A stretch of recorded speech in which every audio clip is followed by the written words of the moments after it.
जोहार, नमस्कार।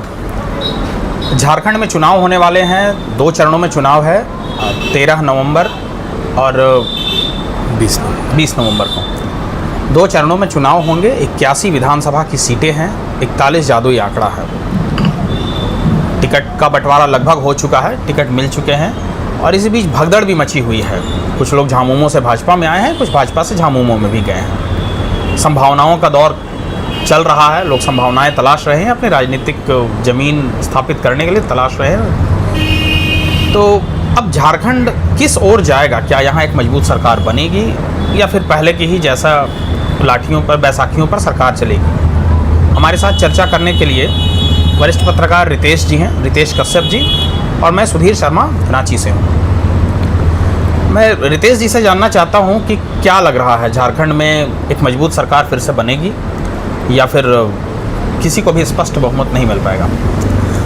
देखिए, मेरे हिसाब से अगर बात करें तो अगर होनी तो चाहिए मजबूत सरकार, चाहे एनडीए की बने चाहे यूपीए की बने, लेकिन अगर पूर्ण बहुमत होगा तो हम उम्मीद करेंगे कि जो पिछले 5 वर्षों में जो विकास की गति रुकी हुई थी या धीमी थी, उसकी गति थोड़ी बढ़ेगी।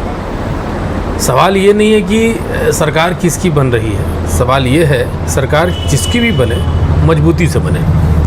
मुझे अभी वर्तमान की स्थिति किसी की भी बहुत मजबूत नहीं दिखाई दे रही है। ऐसा लग रहा है कि सब तरफ से जोड़ तोड़ वाली स्थिति है, हर तरफ विरोध की राजनीति शुरू है। चाहे वो संथाल की बात कर दे, कोल्हान की बात कर दे, उत्तरी छोटा नागपुर की बात करें, दक्षिणी छोटा नागपुर की बात करें, मतलब कोई किसी भी विधानसभा में जिसकी भी टिकट की घोषणा हो रही है, विपक्ष उस पर ज़्यादा, मतलब उसी के अंदर के लोग बहुत ज़्यादा भितरघात की स्थिति दिखाई दे रही है। हालांकि ये अब हम लोग चर्चा परिचर्चा में आए हैं, आप भी एक वरिष्ठ पत्रकार हैं और इन चीज़ों को बहुत अच्छे से देखते हैं, तो हम लोग अगर इन सारी चीज़ों को देखें कैसे, मतलब एक तो हम भी देख रहे हैं, मेरे नज़रिए से झारखंड की स्थिति ऐसी है। आपको क्या लग रहा है कि झारखंड में जो अभी सिस्टम, जो व्यवस्था चल रही है, आपके नज़रिए से क्या चल रहा है? आप बड़ी असमंजस की स्थिति है झारखंड में, क्योंकि भाजपा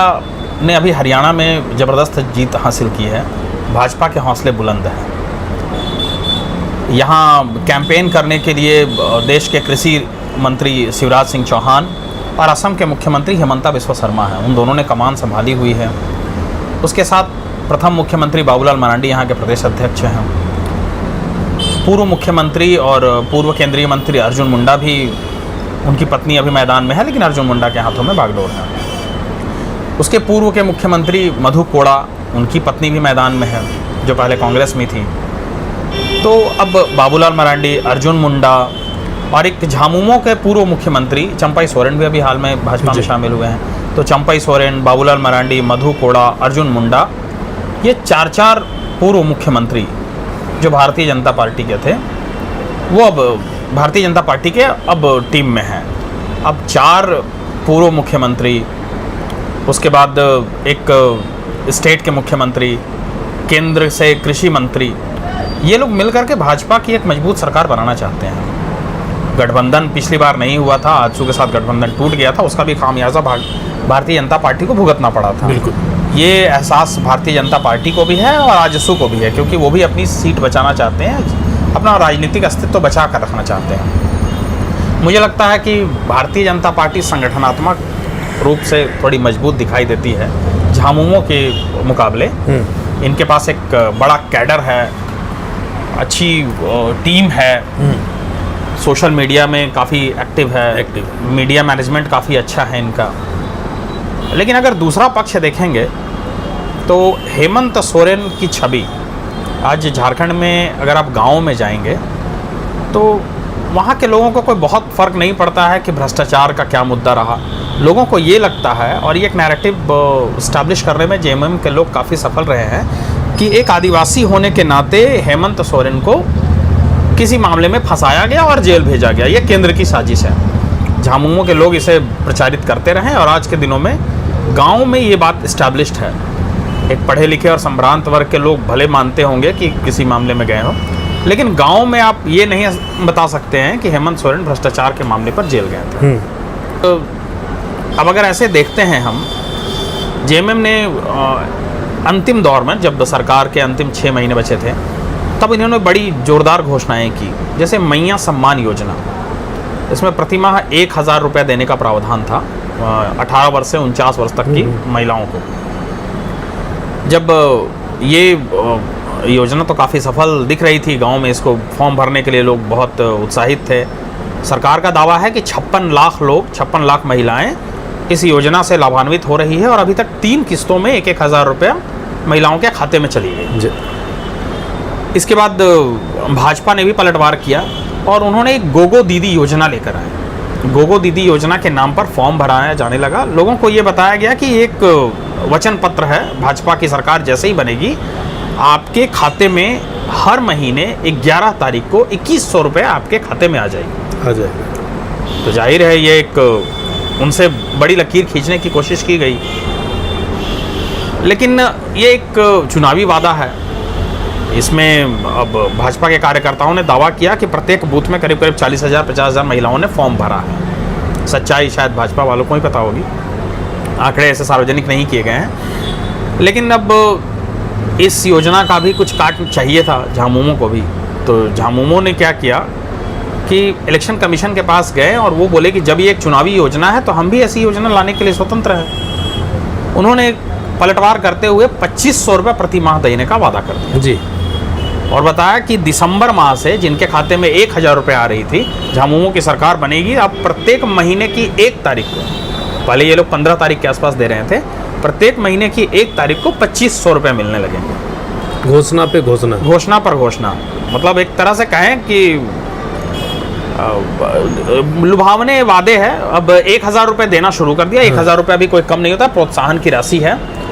और सवाल ये है ना कि आप अगर बात कर रहे हैं घोषणाओं की, तो झामुमो ने खास करके वादों के मामले में झामुमो बहुत फेल नज़र आई है। चाहे वो 5,000 रुपये प्रति व्यक्ति को देने की वाली बात हो, चाहे 7,000 रुपये देने की बात हो, चाहे वो पारा शिक्षकों की बात के मानधन की बात हो जो बढ़ाने की बात। देखिए क्या है ना कि कई घोषणाओं में फेल हुए हैं। घोषणाएं बहुत होती है, सरकार की घोषणाएं होती है। मुझे नहीं लगता कि किसी भी राज्य सरकार के लिए कि 100% योजनाओं को वो धरातल पर लेकर ही आएंगे।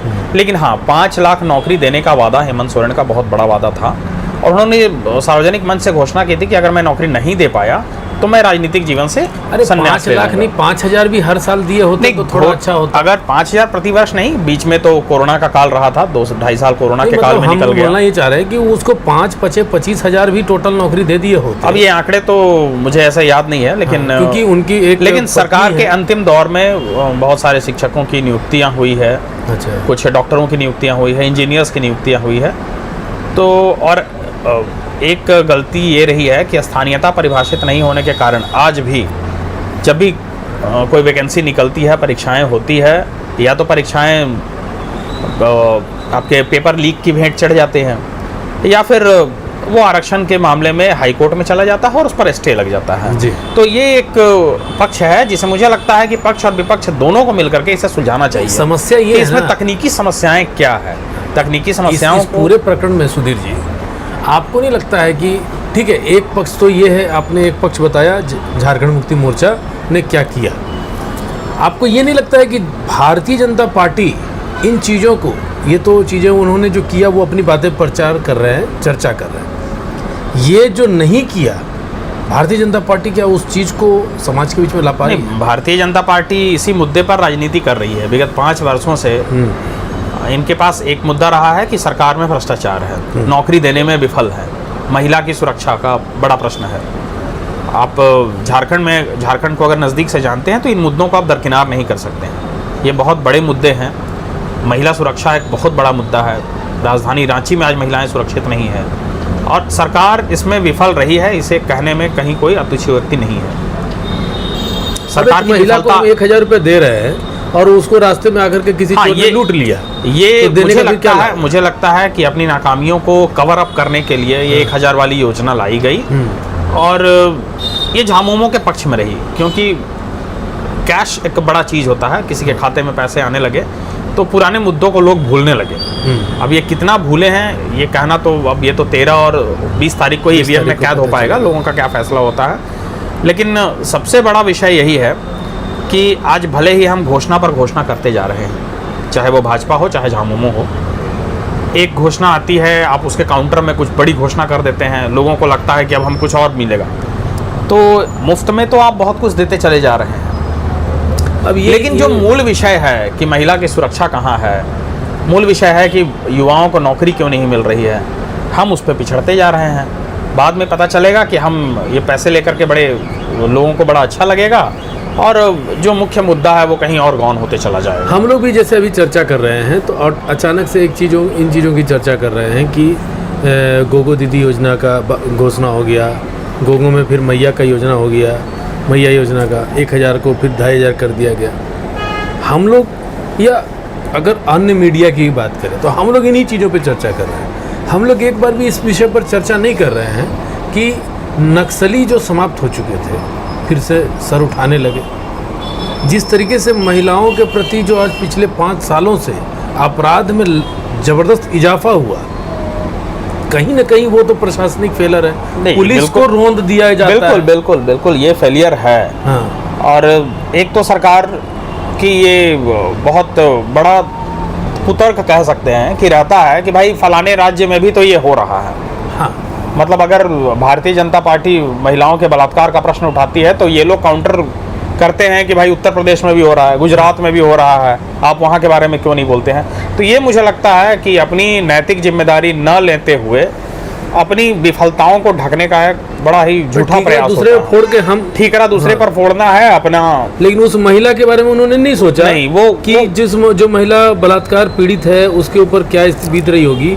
जिस महिला आपको अगर याद होगा तो आप याद करिए कि एक महिला दारोगा हुआ करती थी, संध्या टोपनो। हाँ जी, गौ तस्करों ने लोहरदगा वाला मामला। नहीं, तुपुदाना, रांची के राजधानी के नज़दीक में तुपुदाना है।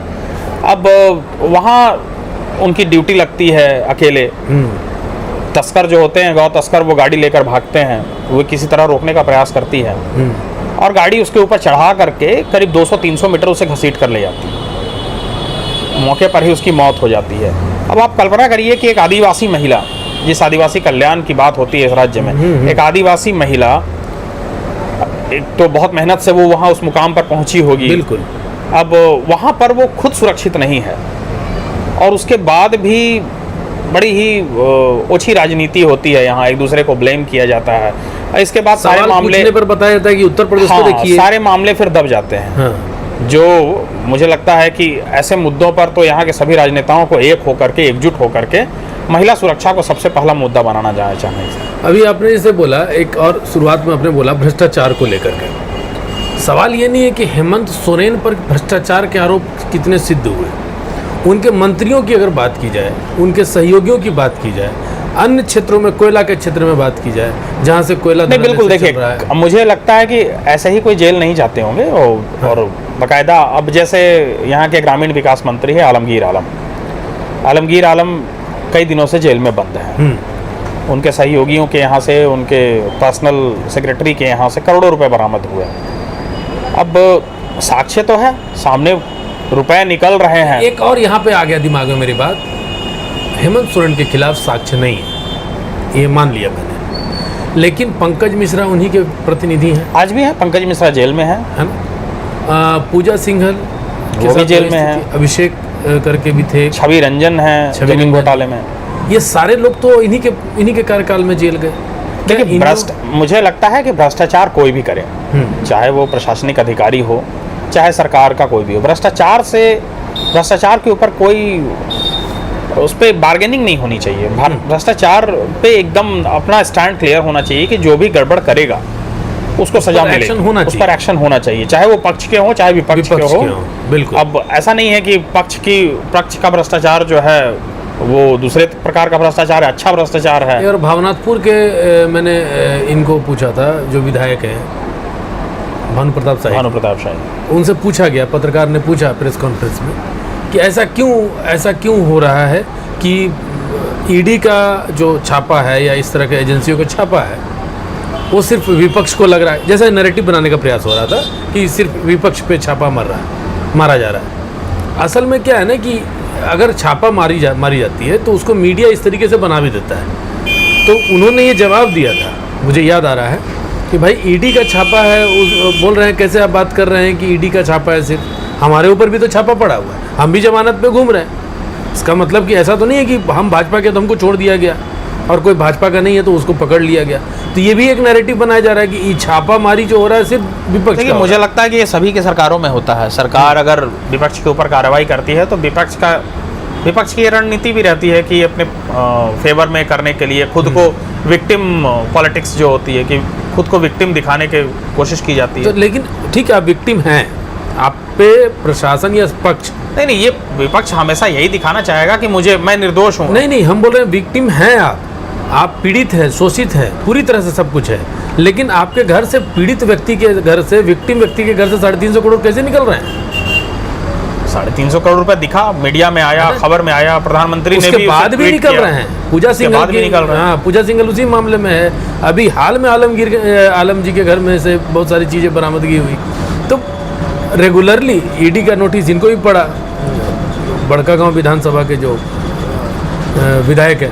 तो ये लगातार आने के बाद भी हम विक्टिम है, भाजपा हम पे करना चाह रही है। मतलब हम कुल मिलाकर के उन पैसों को गौन कर दे रहे हैं और हम बता रहे हैं हम पीड़ित हैं। वो मुद्दा ही गायब हो जाता है। देखिए क्या है ना कि भ्रष्टाचार सरकार जब भी रहेगी, कुछ ऐसे लोग होते हैं जो अपना बिजनेस अपना तलाश लेते हैं सभी जगह जी, अपना वो फिट कर लेते हैं कि मेरा कहाँ पे समीकरण फिट हो रहा है। सरकार किसी की भी हो, ऐसे लोग हर जगह हावी होते हैं। अब ये सरकार के ऊपर निर्भर करता है कि वो इन भ्रष्टाचारियों पर, इन जो अवैध तरीके से पैसे कमाए लोगों पर कैसे एक्शन लेती है। अगर सरकार उनसे समझौता कर लेती है तो फिर उस पर तो कार्रवाई का कोई प्रश्न ही नहीं होता। चलिए, कुल मिलाकर के फिर से हम आते हैं चुनाव की बात करते हैं। फिर से चुनाव आ रहा है, तो ये सारी जो बातें हमने किया, समाज ये कैसे देख रहा है? ये दिखाई दे रही है समाज को? देखिए, समाज या इन चीज़ों को याद करेगा वोट देने से पहले? देखिए, ये थोड़ा सा अभी भी इस पे हम लोग बहुत क्लियर नहीं कर सकते हैं, क्योंकि झारखंड में मुख्य विषय ही गायब है। यहाँ आज भी कौन किसके पक्ष में है, कौन किसके धर्म का है, इसके आधार पर आज भी वोट हो रहे हैं। और पक्ष और विपक्ष दोनों इस मुद्दे को सामने लाकर राजनीति नहीं करना चाहती है। सब जातिवाद में लगा है, सब जातिवाद में लगे हुए हैं। हाँ, क्षेत्रवाद में कौन किसका। अब भारतीय जनता पार्टी हो चाहे झामुमो हो, बहुत सारे ऐसे विधायक उनके हैं जिनके खिलाफ बहुत ही एंटी इनकम्बेंसी है जी, बहुत लंबे समय से भी विधायक रहे हैं। हाँ। और जो क्षेत्र में कुछ अच्छा काम नहीं कर पाए हैं। लोगों की आशाएं होती है, अब आशा पूर्ण नहीं होती है, उसके बाद भी पार्टी के द्वारा उसे टिकट दे दिया जाता है। तो पार्टी भी आजकल देखती है कि कौन हमारा कैंडिडेट जिताऊ कैंडिडेट है। चलिए, लेकिन हम लोग जो आज चर्चा की है इस विषय पे, वर्तमान की स्थिति से लेकर के हम लोग ने भूतकाल से भी सारी चीज़ों को हाँ, देखिए, विषय बहुत सारे हैं। ऐसा नहीं है कि अगर आपको वर्तमान राजनीति समझनी है तो थोड़ा फ्लैशबैक में जाना पड़ेगा। और चर्चा अगर करें तो काफ़ी लंबा हो जाएगा। बहुत चर्चा हुई, बहुत अच्छी चर्चा हम लोगों को लग रही है। आपको कैसी लगी ये जरूर बताइएगा। कल हम लोग किसी और जगह के लिए चर्चा करेंगे, किसी और विषय पर आपसे बात करेंगे। चलिए, धन्यवाद, नमस्कार।